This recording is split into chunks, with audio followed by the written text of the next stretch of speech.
dare yayi gari ya waye saboda Allah ku basu da haukansu ku bi abin da kuka rika shine na Allah. Allah ya ji tausayi mu ya yafe mana. Sorry in sa kai na cikin wanga topic amma jama'a message ne da nake son in deliver ko kai in deliver shi ma al'umma kowa ya understand irin tafiyan da muke son mu yi. Muna son mu yi tafiyan inda muka ga akwai kuskure mu gyara har mu zo mu yi ne mu zama yanda ake son mu zama. Wannan shine tafiyan mu. Muhammadu Rasulullah sallallahu alaihi wasallam. Manzo Allah an haife shi wani gari sunan garin Makka.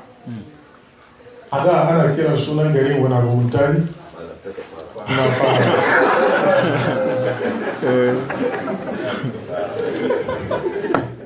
Yes. Dawa? Akwai mutane kuma sunana. Yanzu aka ka tambayi wani yadda aka create Jamaica, an kusan an kwaso su ne aka ja kaje ko? Zai gaya maka ko zai gaya maka? Ba za su baka story yadda aka create Jamaica ba? Ya aka create Makka, amma is trouble ma musulmi. Sunan garin ma before a kira shi Makka. Is trouble ko? Wani bawan Allah ya faɗi mai shi ya gyara, amma ya tun da ya gaya ma faɗi yanzu. Again. Da sunan garin Farana, amma alkurani ya kira shi da suna guda biyu. Ya kira shi da Makka, ya kira shi da wani kuma na biyu.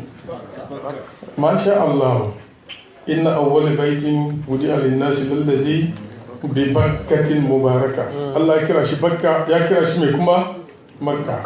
A wannan gari aka haifi Annabi Muhammad a cikin wata Rabiul Awwal. Kauli da inganci yana da kwana 12. Ku rabu da hilafan mun saba ba da raddi a kai. Magana ya kare. Ibn Kasir ya riga ya makalo magana da sahabbai guda biyu cewa 12 ga watan Rabiul Awwal aka haifi Annabi Muhammad. A wurin sahabbai gaba daya babu wanda ya saba musu. Shi yasa idan kake salaf bi ma'ana magabata, to akwai magabatan da suka kai sahabban da suka zauna da Annabi Muhammad. Idan su kake bi to maganan su biyu daga cikin waɗannan mutane sun ce 12 ga watan Rabiul Awwal aka haifi Annabi Muhammad sallallahu alaihi wasallam. Kisa naka calculation da zaka yi zamanin da kai lissafin ka na rana da wata da zagayen ka in ka je ka saba mu wannan naka zamu doki ko nasu. Magana ya kare. Wannan gari Makka aka haifi Annabi tsakanin iyaye guda biyu, Abdullahi da Amina. Waɗannan bayan Allah, shi Abdullahi ne da Amina su ne mutane guda biyu wanda Allah ya zabe su, ya yi musu falala, ya yi musu dadin kai, ya daraja su da wata darajar da duk duniya su kare suka same shi, kuma sun tafi da girman kenan ba za ta sake zuwa abun kowa ba. Shi ne sun haifi Muhammadu Rasulullah. Da za a tattara duniya gaba daya su zama namiji guda, mazan duka, matan duka su zama mace guda, su haifi duk abin da suke son su haifi, ba za su haifi irin dan Amina da Abdullahi ba zai yi ba, saboda shi kaɗai ne. Haida zuwa gaya mana shehu ya faɗa cikin da yawa ne, ba ku yi ne, ba ka samu ne. Annabi ba ka samu iri nawa, ba ka samu annabi nawa. Mai diwa ne yana kwana, telefon shi ya doke shi wani wuri. La tulfi li ahmada, duk wahalar da za ka yi wai ka je ka samu irin annabi a wani wuri, wallahi shehu ya ce wallahi hal abada ba zai yi ba. Saboda Muhammadu farda jauharu lan yukassama. Annabi Muhammadu sallallahu alaihi wasallam shi dai ne tak. In ka ji an ce fard daya tak. Hausa muna da daya tak, amma muna da guda kuma. In aka ce guda to bai da na biyu, amma aka ce daya sai a ce nawa. In za a yi kidaya ka taba ji an ce guda biyu, sai da a ce nawa. Yawwa sai da a ce daya sannan a ce ni. To annabi fardun ne, ahadun ne, shi dai ne tak, indi a cikin halitta ne, shi guda daya ne. in ka ce guda daya bi ma'ana ba nawa, in ka ce dai tak bi ma'ana ba nawa, to in ka ce guda ne kuma ba shi ma dai bai da biyu. Muhammadu Rasulullahi, saboda shi haka Allah ya jera shi kada ne da ya zo duniya. Ran da aka haife shi ya fadi hannayensa guda biyun ga kasa, goshin shi ya yi wa Allah sujada. Farkon abinda hasken Muhammadiyya da ya sauka ya yi sannan ya daga kai, yana daga kai sai ya daga yasan shi haka ya kalli sama.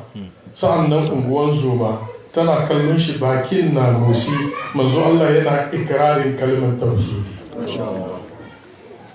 Tukuna ta doke shi a cikin summan goyo, ta nemi ta ga me aka samu, namiji ko mace. Wani haske ya buga idonta, tau ita da kanta ta yi kara, ta ce namiji ne, amma ba ta ga menene ba a wurin nan, saboda karfin da aka samu a jikin shi da irin kiran da Allah madaukakin sarki ya mishi, saboda shi Muhammadu Rasulullahi.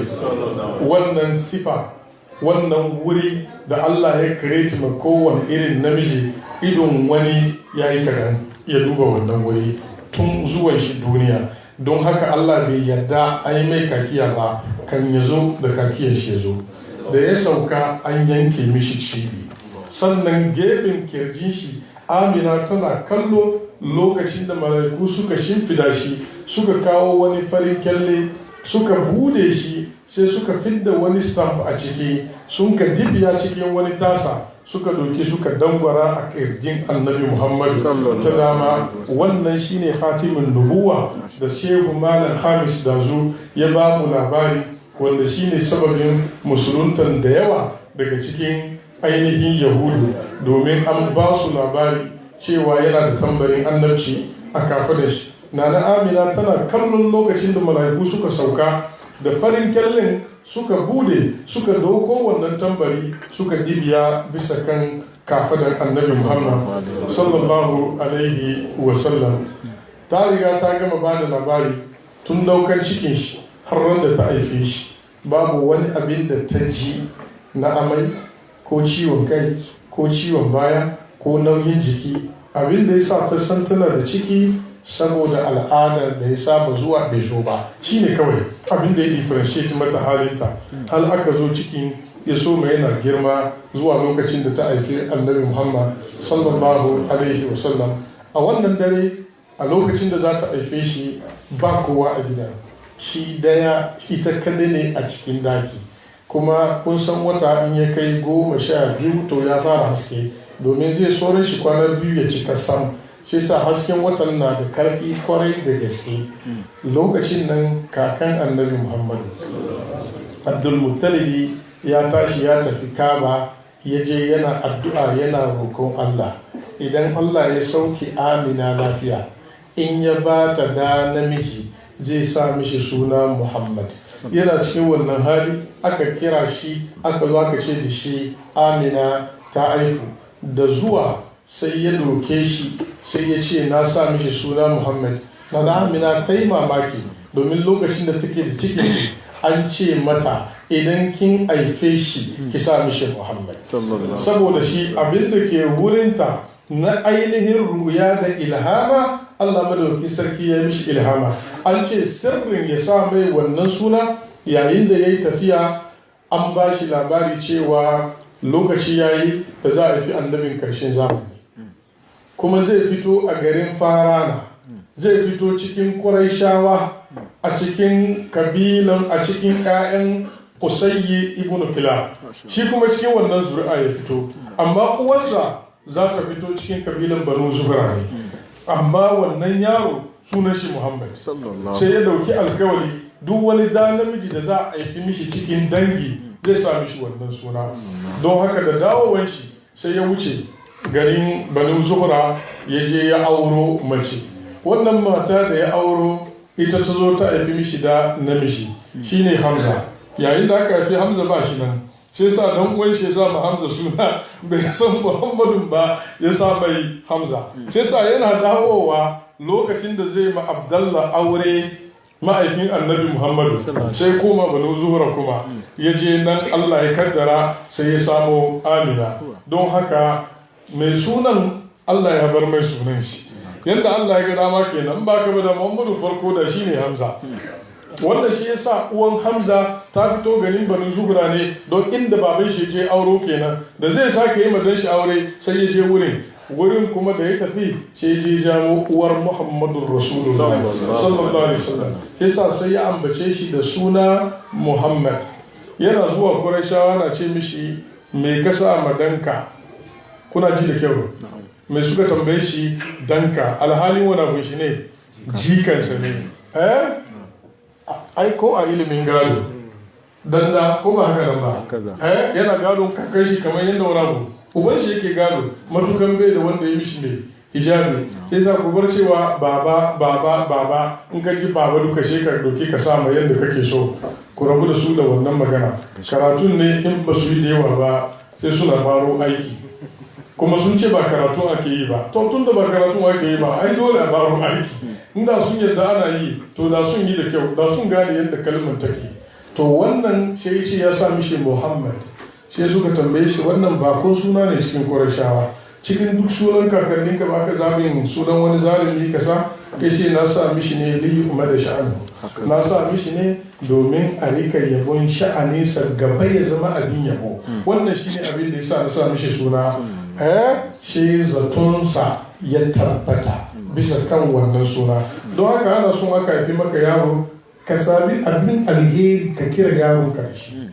kar ka damu da sabon sunan da kuke bugawa kan intanet wani islamic ne wani sai je doko abin ganga sunan wani tsohon gunkin larabawa ya zo ya samu arshi amma bai sani ba don haka suna na da tasiri sunan annabi Muhammadu da aka sa mishi Muhammadu ya yi tasiri a kansa ya zama abin yabo tun daga rannan haka kuma ya saura har ranar tashin kiyama bayan zuwan manzon Allah sallallahu alaihi wasallam duniya Makka an shiga cikin fari ranar da kakan shi ya je Kaba ya je yayi tawafi da ya dawo sai ya doki annabi Muhammadu sai ya nuna masa sama ya ce Allah na roke ka ubangijin wannan gida don tausayin wannan yaro Allah kai mana hadari ba je ko ina ba sai ruwa ya sauka saboda shi da Abbas yake yabon shi yana cewa wa abyadu yustaskal gamamu li wajhihi simalu yatama ismatun lil arabi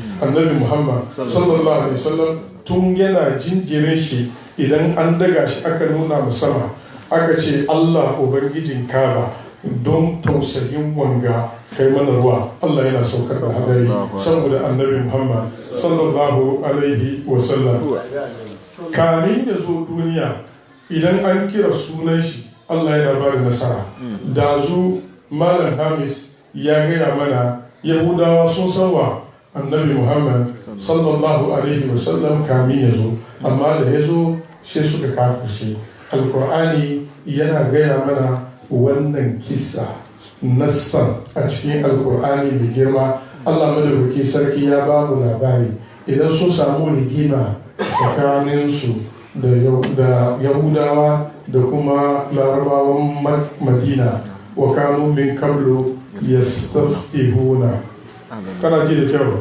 al-istisfa a nan ga bi mana al-istinsa isa ka dubi tafsiri ka gani yastaftihuna kaji ya zana yastansiruna wa yaquluna Allahumma ansurna alaihim bin nabiyyi al-mab'us akhir zaman lokacin da ba a yi annabi Muhammad yahudu idan za su yi fada da waɗanda ba yahudu ba sai su ce Allah mun roke ka ka ba mu nasara bisa kan waɗannan arna albarkacin annabin da zaka aiko bai ma zon batukun kuma da sun yi haka sai Allah ya ba su nasara to yanzu da ya zo ba an ce albarkacin shi Allah ya bayar balle yanzu da ya zo ya yi albarkar yanzu da an ce albarkacin shi ba za samu ba kaburat kalimatan ta'khudhu min afwahihim in yaquluna illa kadhiba Allahu akbar annabin ne ba su sani ba tukuna saboda shi za su ke ganin ba